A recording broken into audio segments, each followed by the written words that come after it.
From Dallas, Texas, the flash, apparently official, President Kennedy died at 1 p.m. Central Standard Time, 2 o'clock Eastern Standard Time, some 38 minutes ago.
Did I miss the here we go? Yeah, what are you doing over there, Joe?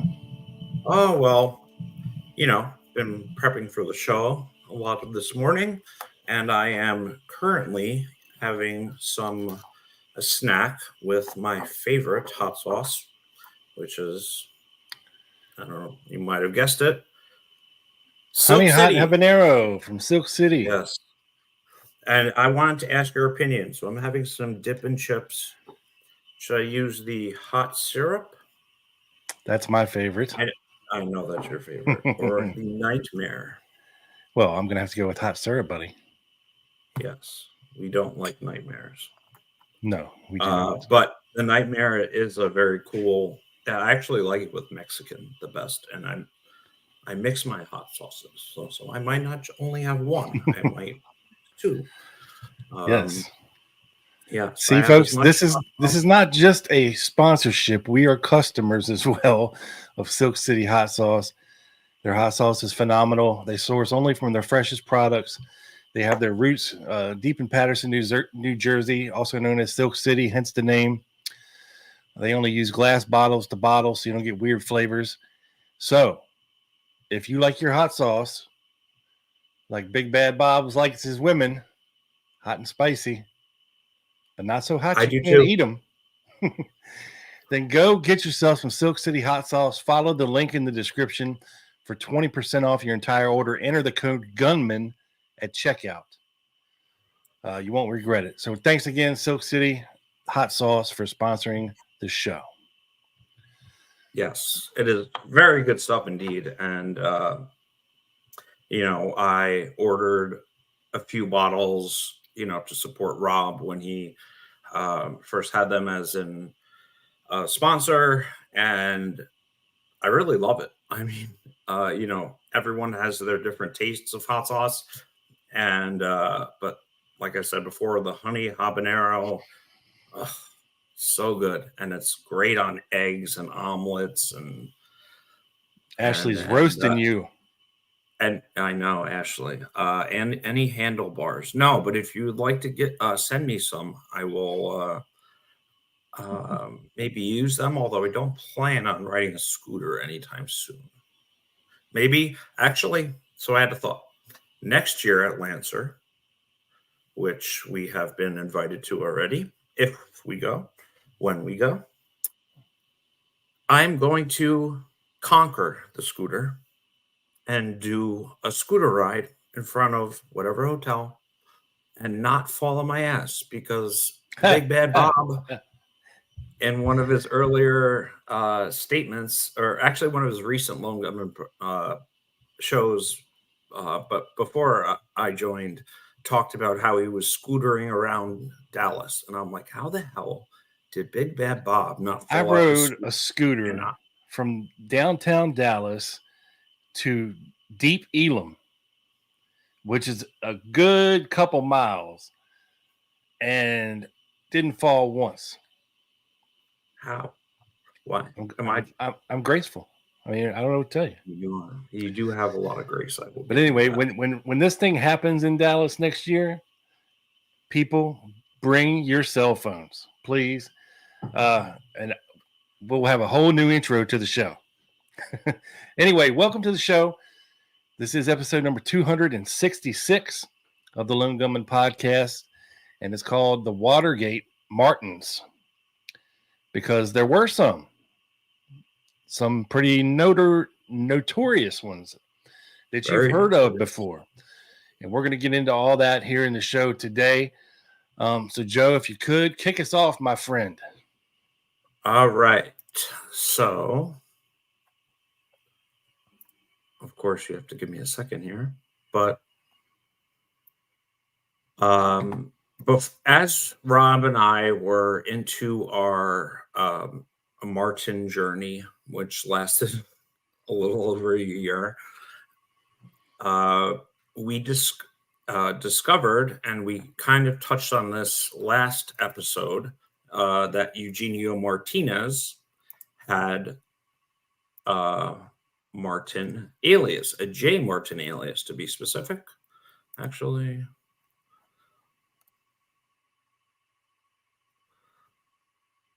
Hold on. Do we have an over-under for how many times I fuck up the PowerPoint?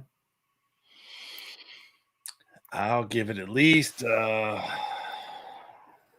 odds. And there's 2. No, over-under. That's over 4 times or under 4 times. Oh, over 4 times. Okay. We're already Am I 1? 2. What? Okay. Well, this is the cover page. And on the left is Mr. James W. McCord. To his right is the Eugenio Martinez. Third from next is Mr. Frank Fiorini Sturgis. Fiorini. And on the right, Fiorini. Yes. Yeah, there's no L in there. We should have also an over under of how many times I mispronunciate things. The pronunciation shirt is coming, folks. You said that wrong. That's one for you. I was referring to your pronunciation of the word pronunciation. I didn't say that this time. You did before. No, I didn't. Okay. You did. Well, the record, we are live. The record will tell the truth. And on the right is Mr. E. Howard Hunt, who obviously was very involved in the Watergate scandal. But before Rob and I started on this journey, we found that Eugenio Martinez had a J. Martin alias. And this is what we showed you last time. When we were exploring the Martin's restaurant and Roland Martin, we had thought there was a possibility that Roland Martin could be Eugenio Rolando Martinez. Obviously, Martin is without the EZ. We said this last episode, we were unable to make that connection, but it did lead us down a very interesting path. And that was finding out that almost all of the Watergate burglars had Martin aliases, and they reported to a Mr. John Martin. And there are many Mr. John Martins in the story we are going to tell you today. Whoa, typing chimp. Thank you, sir. Or ma'am, whomever you may be identifying as. Yes. We appreciate it. We do. Thank you. So I think we kind of like told how we got into this. What about Rowan and Martin? Hi, no true flags. How are you? Thank you. They were before your time, Joe. It's a old comedy team. I had no idea. Yeah. Showing my age. So, like I had mentioned, we got down the Watergate path through Eugenio Martinez, and a lot of the players in the Watergate burglary, that doesn't count. Close, but no cigar, as they say. But then when looking at some Watergate documents, actually the official Watergate hearing documents, we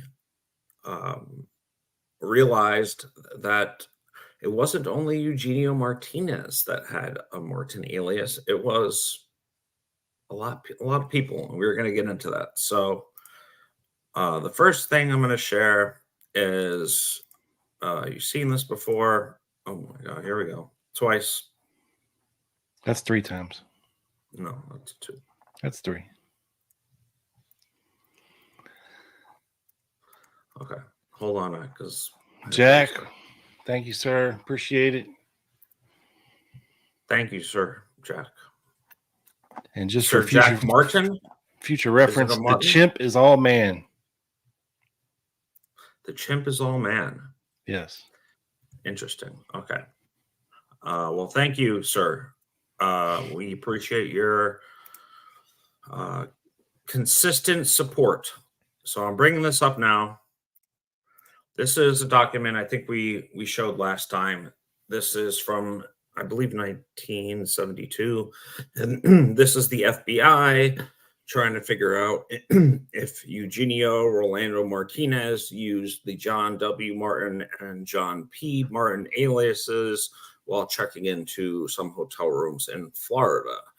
And and just to show you how it led us down this path, we then started searching some of the Watergate documents, and we were very interested into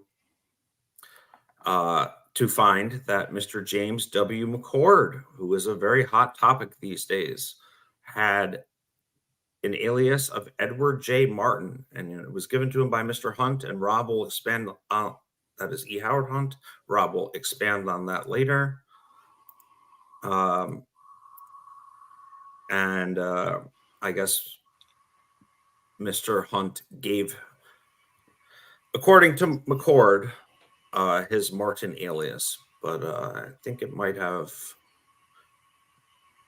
had that alias before Hunt gave it to him.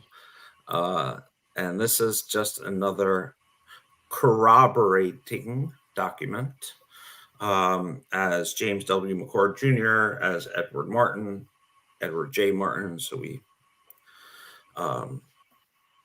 qualifies on our list, and this is from the Watergate hearings, and Senator Weicker is interviewing Mr. McCord, and Mr. McCord says, they're asking him how you received information from the FBI, and he goes, no, well, I received it from the Internal Security Division.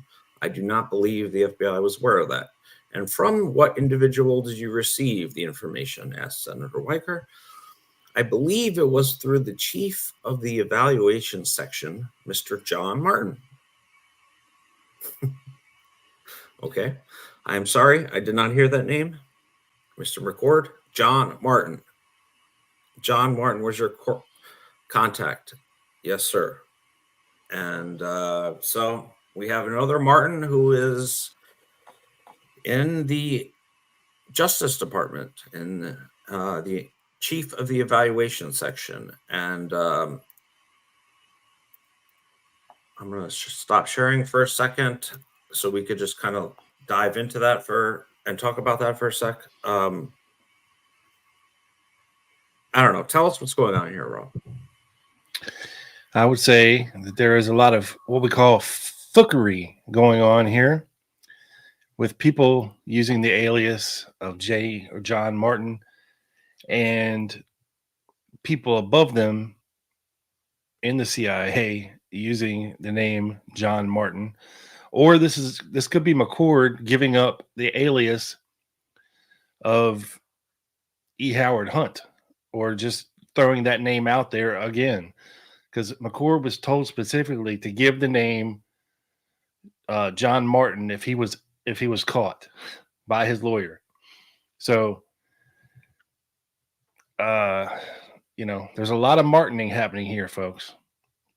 Yes, a lot. And we're going to show you some Martining that we haven't even figured out. And I know some of you guys who have been following us in our series are kind of getting confused of all the different Martins. And that's kind of what we're trying to highlight, is that this name was used to confuse and to create screwery, fuckery, whatever. So back to McCord. McCord is, we're actually, before I present, McCord, obviously, if people are keeping up with assassination news, has recently been accused or alleged to have been a KGB mole by Dr. John Newman, who I think we know is a great researcher, and you got to take that in consideration. And it was interesting that we had McCord as a Martin before he came out with this theory of his, but I'm actually going to give a shout out to one of our dearest friends, Mr. Doug, who, if you really want to get into some of the Watergate stuff deep, listen to episode number 170 of the Dallas Action podcast. And Doug has a very interesting clip on there of Mae Brussel 6 days after Watergate, essentially breaking down McCord. In the clip, she says McCord was known as Edward J. Martin. And it's a fascinating episode. We will, of course, always want to promote our good friend Doug. And it's, you know, we consider ourselves Martin experts. We might not be Watergate experts, but Doug is one. And definitely recommend you check out that podcast. Again, I think it's number 170. But let me present now. So McCord is a very interesting figure, right? Because obviously you have Newman saying that he was a CIA agent, a mole, and For the possibly Soviets. shadowing Oswald. So this is a little tidbit. This is a document I found on Ancestry.com on July of 1958. And it is a Mercury clearance granted to Mr. McCord. And you'll find that in our Dropbox and locals, as well as many, many other Ancestry McCord travel records that I have found. And essentially, he had carte blanche to go wherever he wanted in 1958. So he definitely was active. I'm not going to talk about Dr. Newman's theory because I simply haven't researched it enough to give you guys a good opinion on it. But as we were searching through and preparing for this episode and searching through some documents, I came up with an interesting tidbit. And Rob, did I tell you that I found another J. Martin this morning? Yes, you did. Oh, you're supposed to say no. Well, you didn't tell me who. I asked who, but you didn't tell me. Okay, well, I'll tell you now. Well, this is a special agent in charge, John H. Martin. I guess he was based out of Detroit. And imagine that. And notice the subject, right? James Walter McCord Jr., burglary, Democratic headquarters. So you have a Martin reporting on a Martin alias who says his boss was Martin. Being investigated by Martin. Yes. Yes. I don't know what his investigation concluded, but I would, if I was a betting man, and I might be, I would say that it probably cleared him in some way. That is a mystery wrapped in an enigma inside of a riddle, folks. Yes.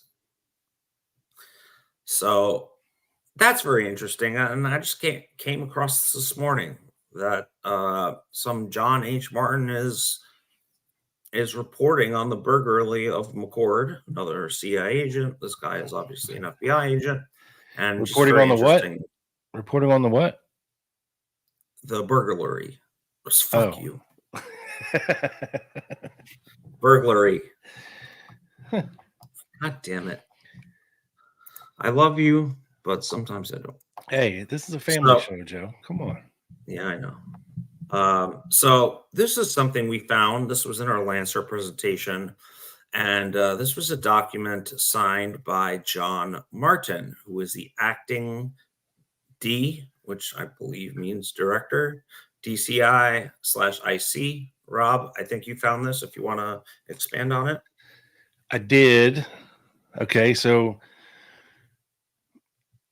before this is all happening during Watergate hearings, or right around that same time, in 1973, for a period of about, I think it was from February to September of 73, the CIA had no director. They had an acting director that was named John J. Martin. Okay. And Imagine that, folks. Before that, I think he was the personnel director of Central Intelligence, and they made this guy the Yes. acting director, the acting So DCI. I'm going to jump here. This is what you are referring to. Yeah, we found an article about him. Yes, this is his, I guess, his obituary in a sense in the Baltimore Sun. And do you want me to read it, Rob? John J. Martin, not that I did before you answered, a retired NASA administrator. And I want you guys to keep NASA in mind during this.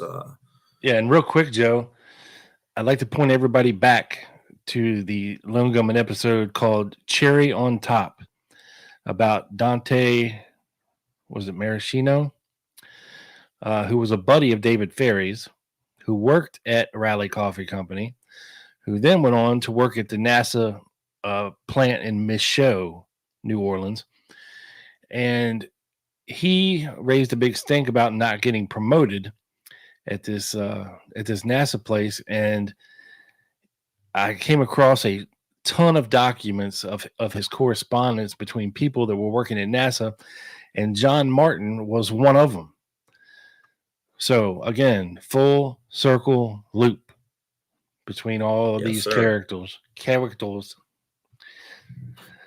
Yes, and yes, I can't speak. One thing I noticed here is if you look here, it says born in Detroit. Yes, born in Detroit. Could that have been that John Martin, special agent in charge? No, because it says he was raised in South Bend, Indiana. Yeah. And graduated from Notre Dame. Nostradamus University. Yeah. So, which I don't believe is in Detroit. Right. So this is the John L. Martin that we were able to find. And this, I'm sorry for the lack of clarity in the picture, but I'm going to read some of the article to you. And it's about John L. Martin, growing success on the tangled trail of spies. Justice Department Chief of Internal Security, which I think McCord was referring to. This is who he was referring to, yeah. Sometimes it's caught between agencies' differing interests. And a little side bit, talking about agencies' differing interests. We had a nice conversation last night, didn't we, Rob? We did, with Mr. Larry Hancock. Maybe you've heard of him. And it was, maybe if you did. Kind of a big deal. And it was just meant to be like a short, brief thing. And it ended up lasting 3 hours. And it would have made a great show. Yes. And maybe he will. He will. But Larry loves us. Yes, he does. And to tease our next and I believe final episode, Rob, will be the James Herbert Martin episode, and then a wrap up. Yeah, it won't be the final one. We're going to do a final wrap up just to clarify things for everybody, because we know this is confusing and we still have like 10 of them we haven't even mentioned. So we're going to get them all out and we're going to tie it all up in a nice, neat little bow for everybody at the very end, like 2 weeks from now. So that's coming. Yes. And we'll tie it up very nicely and give you our kind of our working theory on the Martin anomaly that we have discovered. So I'm going to read from this New York Times article, right? Can you see it on the screen, Rob? I can see it, but I can't read it. Right. Well, I will read it for you, sir. And fuck. It looks like alphabet soup. I was about to say, like, you're going to ding me so many times on this. Okay. This is from a New York Times article in the 70s. I don't remember the exact date. I might say. I think it's 72. The office is nondescript, talking about John L. Martin, furnished with strictly government-issue furniture and tucked away in the corner of a building with corridors of faded institutional green. I don't think that's the green I'm thinking of, but a hollow ring jangles from a breadbasket size contraption designed to scramble telephone conversations and frustrate prying ears. "Excuse me," said John L. Martin, the government's chief prosecutor of spies. "I have to answer my shoe." I don't know what that means, but it's an old reference to the show Get Smart, where he had a phone built into his shoe. Yes, because he was a spy. You're aging. You're showing your age again. Yeah. Mr. Martin is chief of the internal security section. This year alone, United States attorneys working under his supervision have brought cases against such desperate people or disparate people as John Walker Jr., a retired Navy Chief Warrant Officer, Larry Wu Tai Chin. Wu-Tang. Wu-Tang. He's of the Wu-Tang clan. The Ain't clan nothing to with. Yes. We are some of those people too, that you don't want to. 30-year veteran of the Central Intelligence Agency and a Navy analyst accused of spying for the Israelis, wrote, I guess, Jonathan Pollard. So they're speaking about John L. Martin there? We're speaking about John L. Martin. Yes. So he was a 30-year veteran of the CIA. That's what the New York Times article says. Okay. Just last week, Mr. Martin returned from Israel. Interesting. Where he was part of an American team interviewing Israelis said to be involved in the Pollard case. Earlier this year, he helped arrange exchanges with East Germany and Ghana. That's Africa, Ghana, in which the United States traded convicted spies for people held on similar charges. So, as opposed to the China, Ghana. Yes. Mr. Martin, a former agent of the FBI, so he's an FBI agent too, apparently. Oh my God. Who once investigated the Ku Klux Klan murders in Mississippi, speaks bluntly about the recent crop of Americans arrested for spying. "They're really pathetic," he said. "They have played a tough game and they have lost. Mr. Martin must be more diplomatic when he talks to other government officials faced with the possibility of their employees will be charged with spying." Mr. Martin stands at the intersection of powerful conflicting interests. So I'm going to stop right there reading and let's kind of talk about this. So he is investigating possible spies across different agencies.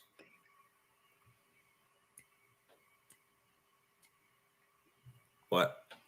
Oh, nothing, Joe. I'm just interacting with the people while you speak.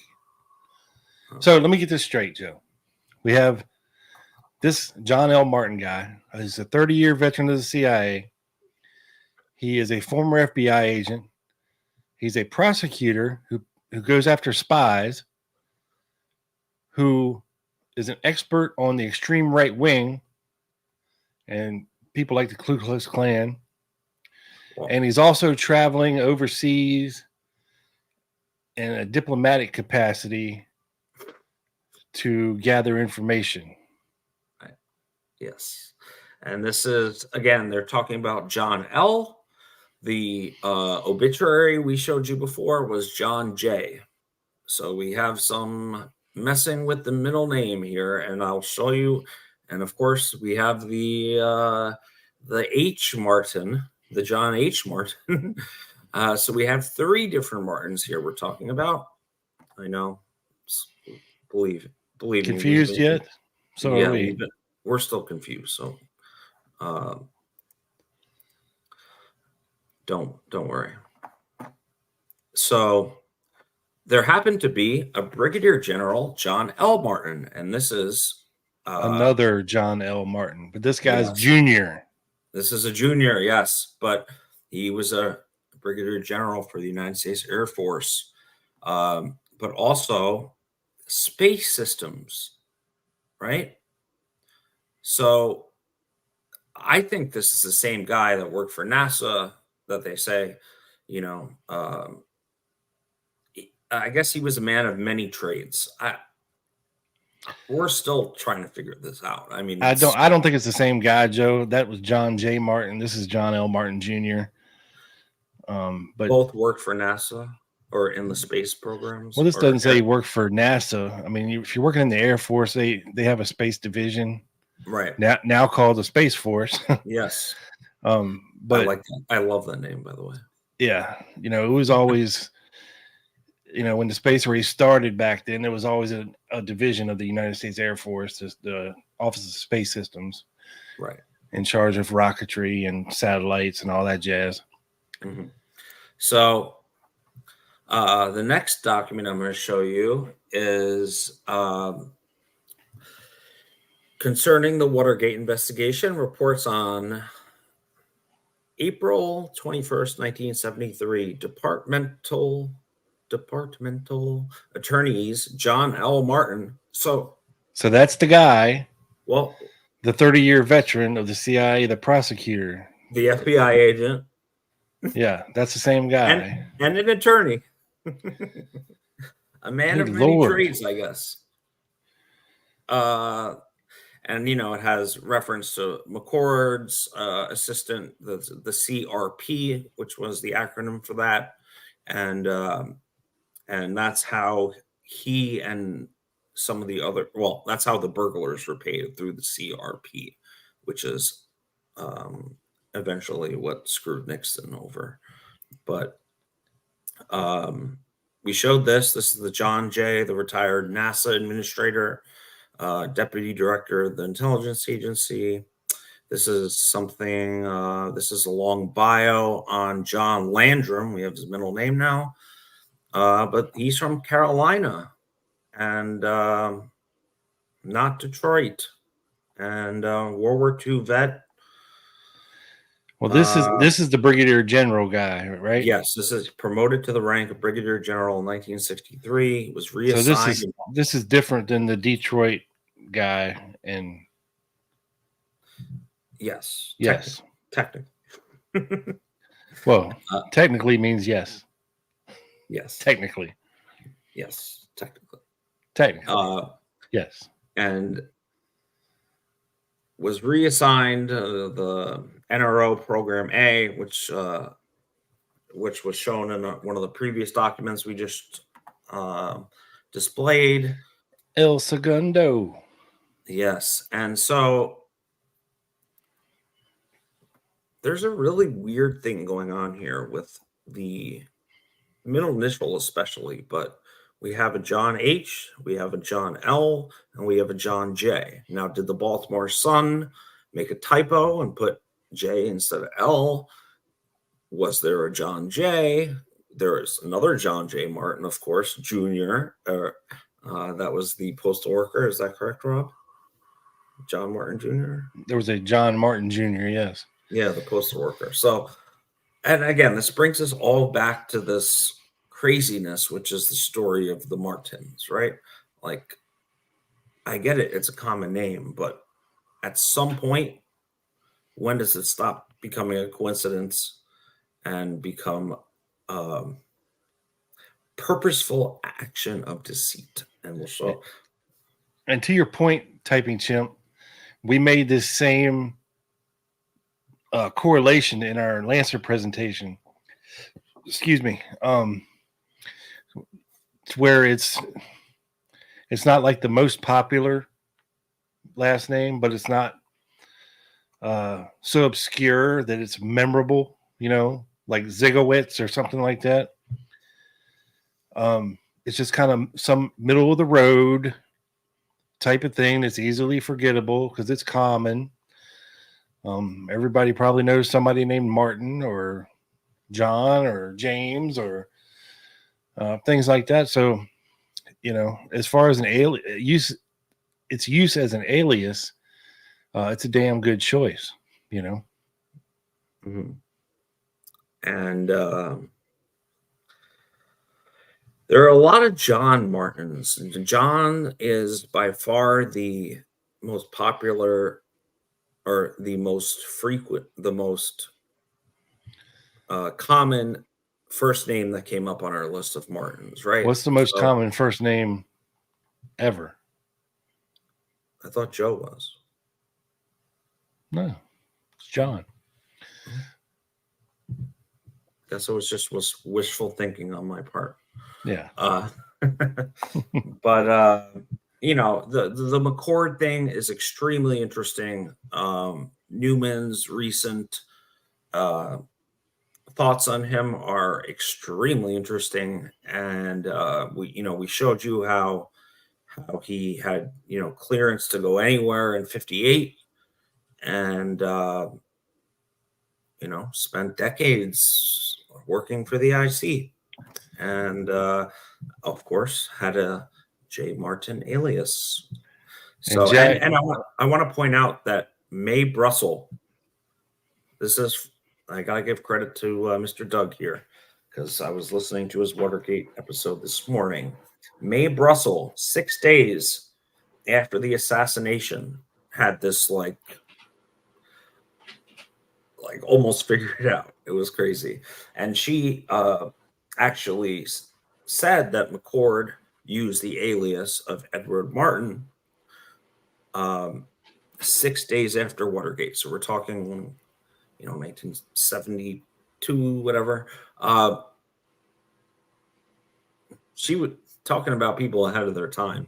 Yep. And Jack, to your point, Air Force general using an alias, I don't think that's an alias. It's probably a real name, but there is a giant mix of real names here mixed with aliases. So that is, of course, where the confusion comes in as well. But,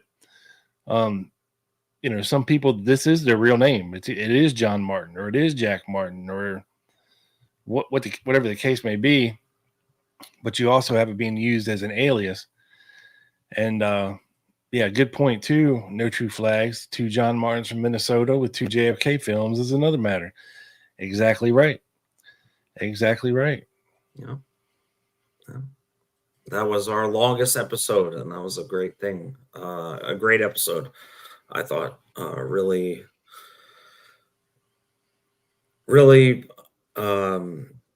put together a lot of the screwery, especially in terms of the Martin film. And a quick update on that. We are working hard to obtain the earliest copy of that film through some sources of ours. So there could be a follow-up episode to that. We don't know. All right, so let's get back to our Watergate burglars, Joe.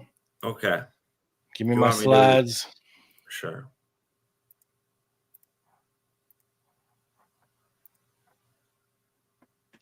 All right, so let's talk about Frank Fiorini Sturgis for a little bit.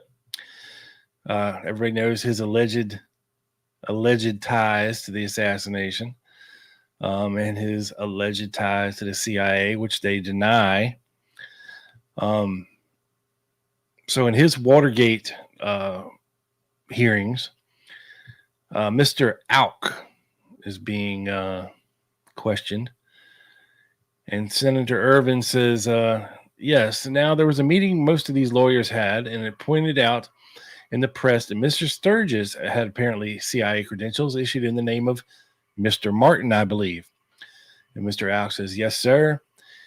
And, it was also apparent that it came out in the press that other members of the group who broke into the Watergate had false credentials as well. Mr. Auk says, yes, that is correct, sir. Senator Irving says, and the press has suggested that since McCord had been involved with the CIA and Hunt had worked for the CIA and Barker had been in the Bay of Pigs operations, CIA, and possibly others, that perhaps there was CIA involvement in the Watergate. Was that not speculated in the press? Yes. So you have Eugenio Martinez, Frank Sturgis, and James McCord all using the Martin alias. And they're all Watergate burglars, and they all have ties to the CIA, Bay of Pigs, Kennedy assassination loosely for some of these guys, but very interesting stuff here. All right, next one up. Sure. Oh no. What? We don't have any more slides on Mr. Sturgis. Oh, that's right. You screwed that up earlier, and No. you forgot to move it down. Yeah. Oh yes. Okay. I'll bring that back up. That's okay. It just mentioned that Hunt had given them their aliases, which we've already covered, so no need to go back. But and of course, everybody who's been looking into the case knows the E. Howard Hunt Kennedy assassination allegations. Where he gives his rundown on the big event and who was supposedly involved and in charge and operators and this, that, and the other. Yes, there's the Mr. Hunt reference. Thank you. Better late than never. Yeah. I get rid of it. I blame PowerPoint. I blame Joe Borelli. Okay. But that's okay. I forgive you, Joe Borelli. Yes. So those are the Watergate Martins. And there was a reference to a Mr. Martin as well. And we found a couple of references to Mr. Martins. And I found a very interesting correspondence in the Weisberg archives from Harold Weisberg and what was his name? George Laudner of the Washington Post. Mm-hmm. I have it and can bring it up, by the way, if you want me to. Or we could save it for locals. I have it right here, my friend. Okay, then read away, sir. All right. So, from February of 1975, so this is kind of right after the Watergate hearings had subsided and right before interest in the assassination is starting to build up, and there's going to be a House Select Committee on this kind of stuff. Harold Weisberg writes to himself a lot and notes to the file, if you will, and it's marked confidential, and it's describing a meeting with Mr. A on February 10th, 1975. And he says, the person I'm calling Mr. A did not so call himself that when he gave me a name other than his own by which I referred to him when he phones. He has phoned a number of times since he saw the Washington Post story on Whitewash 4. Elsewhere, I note the name by which he identifies himself, not his last name. From his accent, I'd say he is Russian. From his conversation, the things he knew, the way he understands and speaks, and what he has been explicit about, I'd say that at some point he has worked with or for the CIA and is disenchanted. From specifics, I'd say he is not a recent arrival and of decent education. We were to have met earlier on several occasions. One time he was ill and phoned to say he couldn't make it with audible respiratory symptoms. Another time he was to have driven close by and I was to have met with him in a public place. My car was then unexpectedly in the shop, and today I had to be in a city between where he told me he lives and here, and to do some shopping at a prominent store. We met there. I had Whitewash 4 in my hands, being the identification. So he set up a clandestine meeting with this guy who he's calling Mr. A. All right. This is Weisberg? Yeah. Yeah. So he's carrying around a copy of his book so this guy knows who he is, right? He says, after I completed my shopping, on which he accompanied me, we had lunch together. He is about 5'7", 5'8", plump and jowly, graying, probably 50 or more. God damn, he might look just like me. Neat. He was simply but well dressed, with a good command of English, but a conspicuous Russian accent. That sounds like you. You have a good command of English, Yeah. at least better than mine. Yes, it faintly does, Joseph. All right. He highly suspects Nasenko is a double agent. He thinks Ted Zook is CIA. I have no idea who that is. Based on his writing, especially of Hunt. He keeps up with spook affairs, and he was in this country at the time of the Hein Roe suit, with which he was familiar. Don't know what that is either. We had merely a general conversation because I feel that if he knows anything, I want to know there is a better chance of my learning it from his desire for me to, from my trying to pump him. And I don't think that's a sexual reference. I made no such effort. Made no effort to learn anything about him, his address, background, phone, anything. He knows how to reach me. And when we parted, I again invited him here. I told him that if he knew what he thought I should or might want to, I wanted to know it, but only if it was also his desire. It was a pleasant meeting. His disappointment with the CIA may be over a feeling that they have not done as much as he desired. He believes that Lee Harvey Oswald was KGB. I tried to explain to him why this was improbable, if not impossible, but he didn't want to hear it.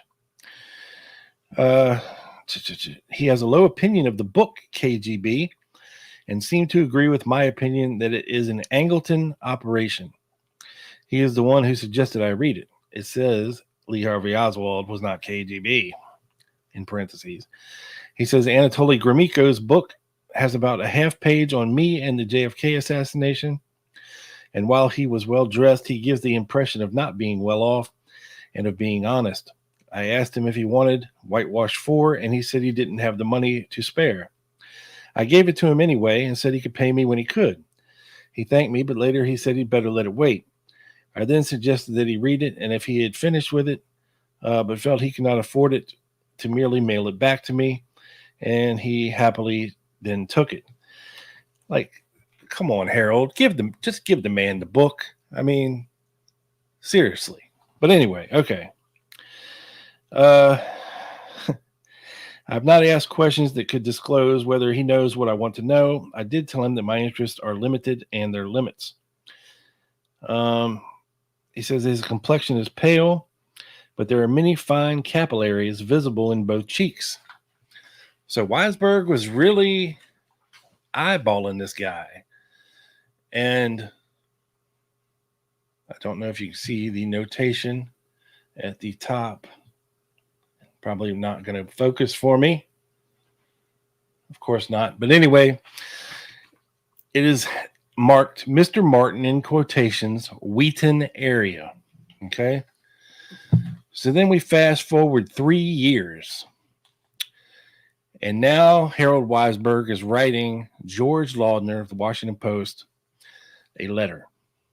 And he says, as I listen to Hart's impressive and more than credible, if with the committee's mandate largely irrelevant testimony, I grew more and more interested in what he had to say about Mr. A. Most all of this is because for some time I know him as Mr. Martin.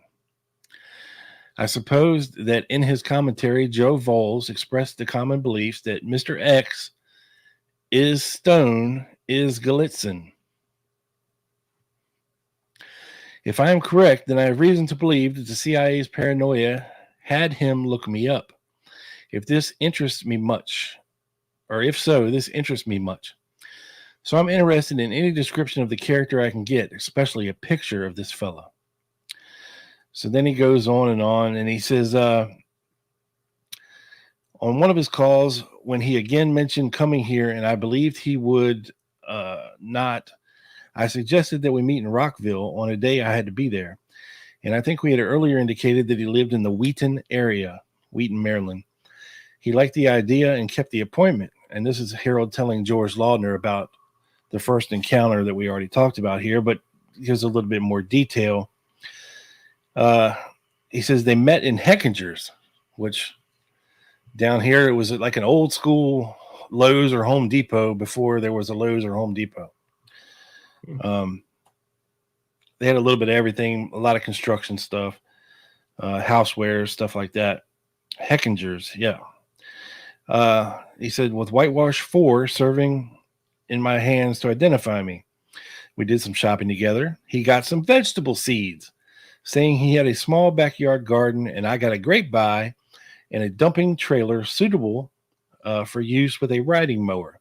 Half price or less. Last of a line being cleared out. This was in February of 75. My recollections are clear, including of him. I'm sure I would recognize a photo if there is one to see.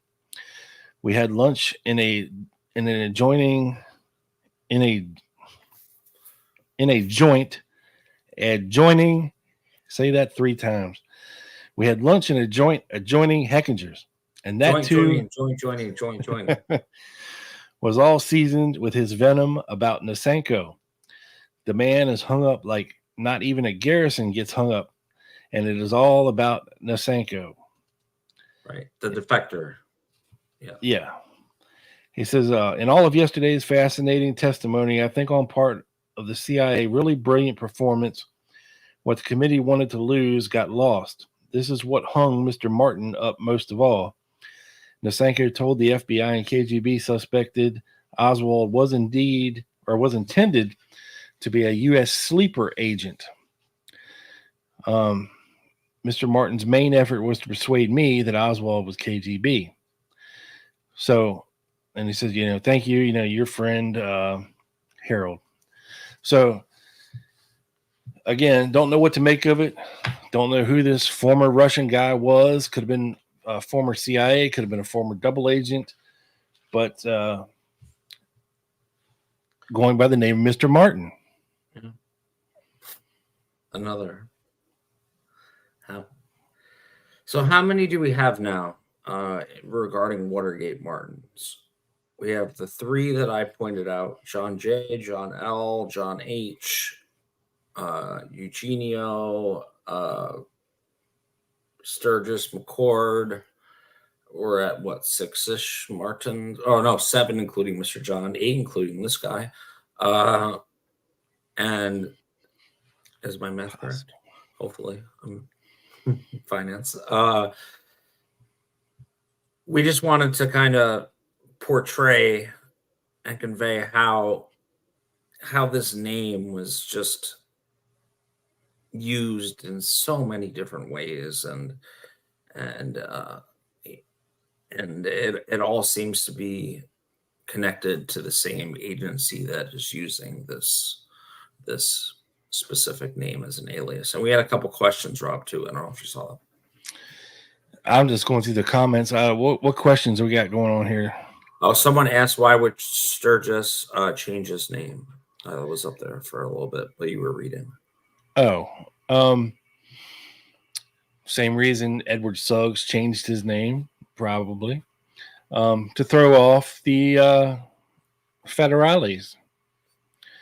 I mean, it was an alias. A lot of people that had ethnic names back then, think Jacob Rubenstein changing his to Jack Ruby. Think Frank Fiorini changing his to Sturgis. Crayford, Braden. Yeah. I mean, it's just something people did back then to seem to more Americanize themselves. To not stand out with some weird last name like Borelli, Thanks for calling me out there. Hey, well, I'm just kidding. So I was when I was doing research on this episode, I of course ran into Bernard Barker, right? Bernard Barker. When you think of the name, you think, I don't know, American. He was born in Havana and had dual citizenship with Cuba And I'm sure his real name was not Bernard Barker. pretty. That's probably. It was probably Bernardo Agostino. And I think this was from Doug's episode, but Hunt was with Bernard Barker in Miami 2 weeks before the Watergate break-in. If you say so. I just am relaying information from a very trusted source of ours that would not have said that if it was not true. True. So yeah, go check out episode 170 of the Dallas Action. Again, this has been a deep dive into another fascinating subject. And we knew this was going to be a confusing one, but trust us, we are just as confused as you are when it comes to trying to figure all of these Martinses out. Try going on Mary Farrell and putting in John Martin and searching it, and you'll find references to a gazillion different people. Hundreds of thousands of documents. So it's trying to sort everybody out using middle initials and stuff like that is what we yeah, I hear you, Bungled. We definitely need some kind of a visual, I forget graphic. What they call those things. There's a fancy name for it. It's like a family tree, but they're not a family. Not like a flow chart, but something like that, Yeah, that's not a bad idea. Maybe we'll do that for the finale, but we'll just do different columns like CIA and who was associated with that, and then right, Texas, New Orleans, Russia. So it could be. That sounds like a lot of work, Joe. But maybe you can get started on that. No, a wise man named with the initials BBB told me that I have too much work already. So, and there's uh, always time to make a chart. Yes, and that's what I've been told. But yeah, we stumbled on the Watergate thing kind of by accident. There you go, Joe. Neural network. Thank you, Svetlana Sanikova. Thank you for pronouncing that. And well, I'm assuming that is an alias. Svetlana. Yes. I may be wrong, but I'm assuming. Mm-hmm. Well, my name on my. Are you applying, chimp? Yes. We're accepting applications. And that's the thing, right? Like on Locals, we are trying to create a community who is interested in helping us figuring this out in maybe an intern way and a non-paid intern way, maybe. But like we have said this before, and I'll say it again. We are big fans of collaboration between researchers. We had, like we mentioned, a long conversation last night with one of the greatest minds in the community, and that will tease us into our next episode, which will involve maybe the shadiest of Martins. That is for you guys to decide. Well, shady, horny, you name it. It's going to be a very hot and spicy show next week, folks. That's all we can tell you. Yes. It will be. There's a lot of sexcapades going on here. Mm-hmm. And if you do want to see our Lancer presentation, which touches on a lot of this, that is available at Locals. The link will be under here, and if you want to get a head start on that. But yes, next week will be absolutely fire. And we did not spend 3 hours on a Friday night and have my girlfriend get mad at me for no reason. We are committed. We appreciate everyone's support and and super chats and super stickers, whatever the hell they're called. And but I urge you to go to locals, because that's where we can have discussions where we don't have to, use acronyms or not say certain words, and really get somewhere. And we want your help, and to help us and figure out this mystery wrapped in a puzzle and enigma, whatever it is. Yeah, I don't think you said that right. No, I didn't, for sure. But you already said it, so I didn't want to repeat. I know. And look, folks, if you'd like to help support the show and get some cool merch, we've got some new designs added to the shop, such as this one, Deep State Patsy, Lee Harvey Oswald, and of course, our lovable Joe Borelli shirt, Joey Scars, the Lone Gunman podcast. See him there on his little scooter. Lancer, Dallas, Texas, 2023, marking the occasion. It's a beautiful design that looks awesome on a black t-shirt. Yes. I'm waiting for mine still, Mr. Rob. You are? Yeah. I mean, if there's gonna be merch dedicated to my failures, I think I should at least get it free. Well, Christmas is coming, Joey. So thank you. Yeah. Christmas is coming. Yes, it is. And you can also find the link to the merch in the description here as well. And like I just said, Christmas is coming, folks. Tell people what you want. Send them the link. Say, I want that shirt. There's all kinds of good designs. The Jack Ruby one is up. He would just eat them and stuff as well. And I am actually going to order myself a hat that says that I can wear here on the show and rep it. I love it. Yeah, it is a really cool hat. It is. And we're approaching an hour here. So I just want to thank everyone for joining, for their support, for everyone that sent in super chats and stickers. And I will let the big bad Bob close us out. Yeah, once again, thanks for joining us, folks. Next week, like I said, it's going to be a spicy one. You're not going to want to miss it. But for this one, 266, and for Joe Borelli, these are your boys. Out.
Peace. Peace. See you next time, guys. Thank you again.